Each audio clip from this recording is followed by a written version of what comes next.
Go to your background a little bit. Now, you were lieutenant governor for 4 years, Right. and that's a great job. Most of it is you wake up and make sure that the governor has still got a pulse, and then you go back to business. Before that, your opponents are saying, no, she was a lobbyist. We found out. That's just not right. That's just not right. I was born and raised in Grand Junction. I went to Colorado State University. I worked at Medical Group Management Association. MGMA was a trade association, and I worked with our state affiliates, and we looked at healthcare reform in each of the 50 states, but I didn't lobby. Now MGMA does have a lobbying arm, but when I started the office, we didn't lobby. As I was in the Reagan administration at the U.S. Department of Health and Human Services, I had a 6-state region located in Denver. So I got to work with the states North and South Dakota, Utah, Wyoming, Montana, and Colorado. So I saw a healthcare reform at the federal level in the end of the Reagan term and into the Bush term. Then I went back into the private sector. Then Bill Owens asked me to be his executive director of the Colorado Department of Public Health and Environment, which I did in his first term for 4 years. And then I served as lieutenant governor in his second term. So I've gotten to see healthcare reform at a variety of different levels. And that was one of the big reasons I got into this Senate race. When I heard that the federal government wanted to take over 1/6 of our economy, which, John, I am so pleased to see what you're doing in terms of your state healthcare initiative. In fact, by the end of this show, I'm going to ask you to put your John Hancock on a petition to try to exempt Colorado from that. Going back to the issues, was there a Colorado Statesman article that said for some time you were also doing some work with AARP? Yes, when I left the Department of Health and Human Services for 3 months, I worked with AARP, and that was it was called Vote Representative for that same Region 8, and I worked with our members on member education. So that wasn't lobbying? It wasn't lobbying either. When you were doing this stuff for healthcare under Bill Owens, there was an incredible program that happened called CDAS, C-D-A-S, Consumer Directed Assistance. And I want to talk about that for a second because it became a bit of a model, and I think they couldn't get rid of it when Ritter got there, which was to take people who needed home health care aid under Medicaid and say, instead of giving you the bureaucracy, we're going to give you cash, and you can hire the people you want, pay them what you want, and whatever savings you have, we'll split with you after the amount of money. Yeah, I was really pleased to work on that. It was in the Medicaid program, and we had heard Medicaid recipients who had been very frustrated with the lack of responsiveness when they would hire a home health aide or another aide.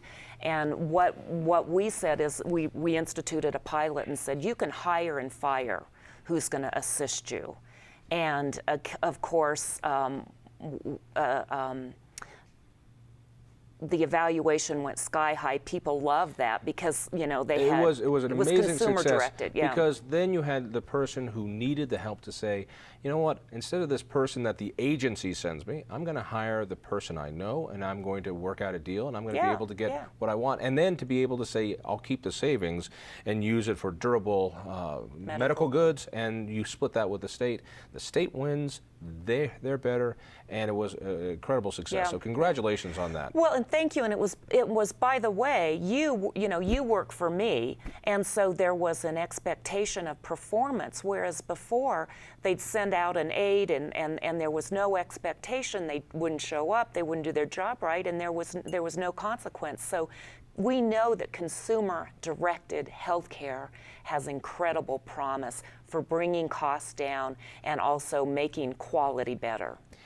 Let's talk a little bit about endorsements, because when I found that candidates, they all sound wonderful, they all sound terrific, but I need to get a sense of who's on your team and who's on Ken Buck's team. So talk to me a little bit about the endorsements you've received so far. You know, it's an interesting year.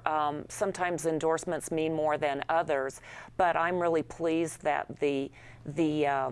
I call him the godfather of the Colorado conservative movement, the modern conservative movement. Former Senator Bill Armstrong is supporting me and endorsed me. The guy who fired Ward Churchill, Senator Hank Brown has endorsed me. Both Bob Beaupre and Mark Holtzman have endorsed me. Mark Hillman, great conservative, has endorsed me. Janet Rowland on the Western Slope. Bill Owens. On the group side, or the not just individuals, but the American Conservative Union, ACU, is the gold standard for conservatives, and they've endorsed me.